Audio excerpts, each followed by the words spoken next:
নবীজি বলছেন ওয়া আতাআ রাজুলু ইমরাতাহ, একজন পরিবারের কর্তা তার স্ত্রীর আনুগত্য করবে।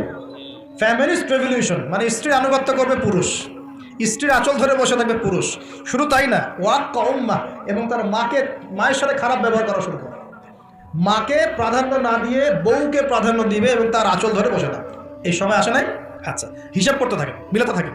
নবীজি বলছেন ওয়াদনা সাদিকা, বন্ধু বান্ধবদেরকে কাছে টেনে নিবে, বন্ধু বান্ধবদেরকে কাছে টেনে নিবে। ওয়াকসা আবা, এবং তার বাবাকে দূরে ঠেলে দেবে। যুবকরা বলো, এটা হয় নাই? বাবাকে দেখলে কয়েকদিন সালাম দেয়। বাবার সাথে কতজনের ভালো সম্পর্ক আছে? বন্ধুর সাথে যা বাবার সাথে তা নয়। অথচ বাবা এবং ছেলের সম্পর্ক হওয়া উচিত বন্ধুত্বপূর্ণ। তোমার সবচেয়ে সেরা বন্ধু হবে তোমার বাবা, তোমার সবচেয়ে সেরা বান্ধবী হবে তোমার মা এবং তোমার বোন। মায়ের সাথে ছেলের সম্পর্ক দূরত্ব, বাবার সাথে ছেলের সম্পর্ক দূরত্ব, এগুলো হচ্ছে না? এটা নবীজি বলেছেন। আর বলছেন, হেবার শোনেন, ওয়াজহরাতিল আসওয়াতু ফিল মাসাজিদ, মসজিদগুলোর মধ্যে হট্টগোল শোরগোল বেড়ে যাবে। বাড়ে নাই? মসজিদ এখন হই হুল্লা হয় না? আমি নিজে দেখেছি, দুই দল কমিটি আধিপত্য বিস্তারকে নিয়ে একদম হকিস্টিক নিয়ে আসছে মসজিদে মারার জন্য। এরকমও হয়েছে। আরও অনেক জঘন্য ঘটনা ঘটে, আল্লাহ মাফ করুক। তারপর নবীজি বলছেন ওয়াসাদা কবিলহু ফাসিকুহুম, একটা কবিলা বা একটা গোত্রের নেতৃত্ব দিবে একজন ফাসিক ব্যক্তি। এমন হচ্ছে কি হচ্ছে না?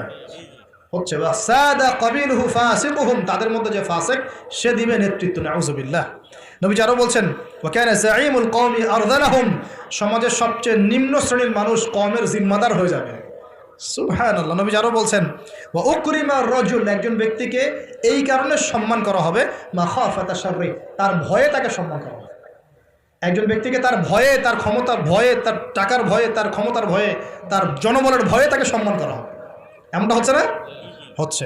নবীজি আরও বলছেন ওয়াজহরাতিল কায়নাত ওয়াল মুগান্নিয়াত, ওয়াজহরাতিল কায়নাত ওয়াল মাআজিফ, ওয়াজহরাতিল কায়নাত ওয়াল মাআজিফ, গায়িকা এবং বাদ্যযন্ত্রের প্রচলন বাড়তে থাকবে।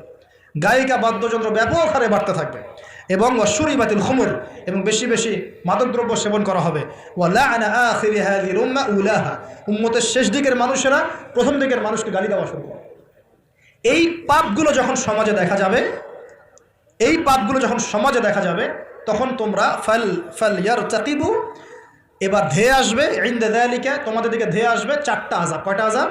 চারটা। এক নাম্বার, নবীজি বলছেন রিহান হামরাআন, উত্তপ্ত গরম বাতাস তোমাদের দিকে ধেয়ে আসবে।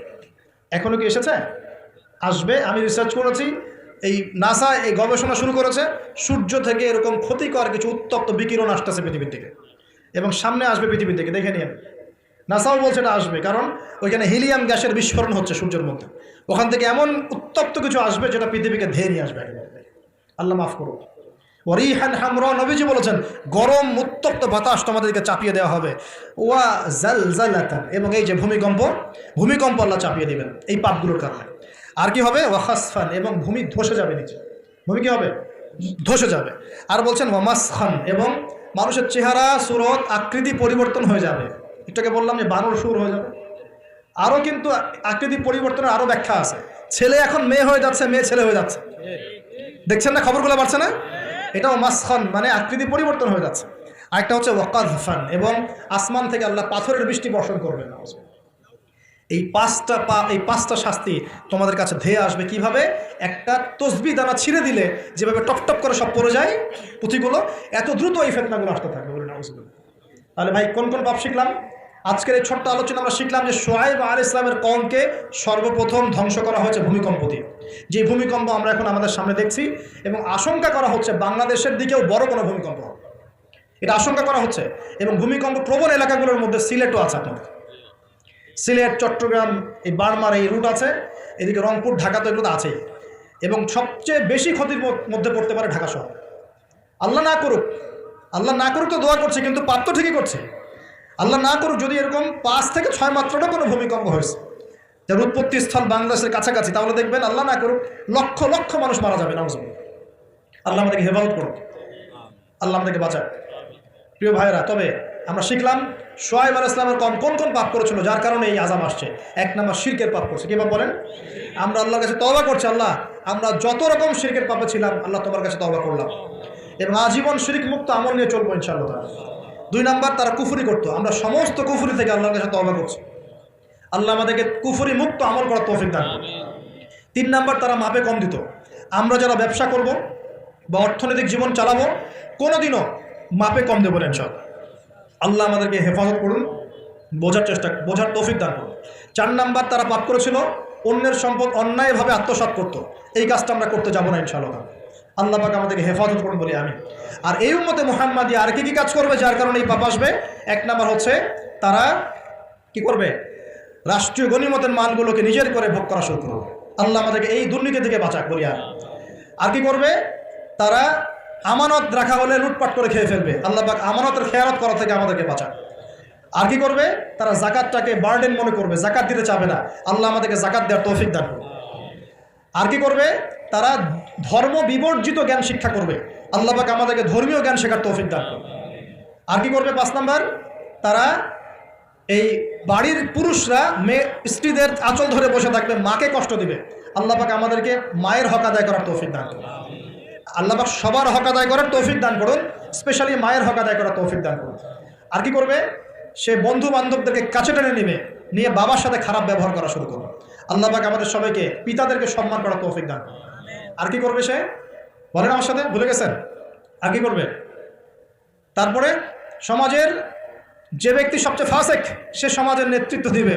আল্লাহ পাক এরকম ফাসেকদের নেতৃত্ব থেকে আমাদেরকে বাঁচাক।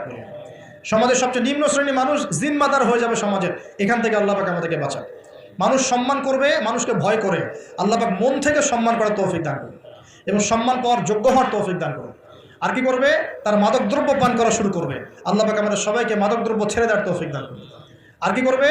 তারা মেয়ে নর্তকী নাচাবে, গায়িকা নর্তকী নাচাবে। এসব গায়িকা নর্তকী থেকে আল্লাহ আমাদেরকে বাঁচাক। কি করবে? তারা কানের উপরে বাদ্যযন্ত্র প্লে করবে, মানে বাদ্যযন্ত্র নিয়ে সময় কাটাবে। আল্লাহ পাক আমাদেরকে সমস্ত বাদ্যযন্ত্র ত্যাগ করার তৌফিক দান। এবং শেষ জামানার মানুষরা প্রথম জামানার মানুষকে অভিশাপ দিবে। আল্লাহ পাক আমাদেরকে সলফে সালেহিনের মতো মানুষ হওয়ার তৌফিক দান। এবং সর্বশেষ যে বিষয়টা সেটা হলো যে মাদকদ্রব্য পান করে এর নাম রাখবে ভিন্ন। যখন এমন কাজ মানুষ করবে তখন ধেয়ে আসবে গরম বাতাসের আযাব, ভূমিকম্প, জালজালা, সিরিজ ভূমিকম্প, আরও ধেয়ে আসবে মহামারী, আরও ধেয়ে আসবে খসফুন, মানে একদম ধসে যাবে জমি, কযফান, আকাশ থেকে পাথর বর্ষণ, মাসখান এবং চেহারা বিকৃতি। আল্লাহ রাব্বুল আলামিন আমাদের সবাইকে আল্লাহ পাকে নিজ অনুগ্রহে মাফ করে দেন এবং এই ধরনের পাপ থেকে বেঁচে থাকার তৌফিক দান করেন।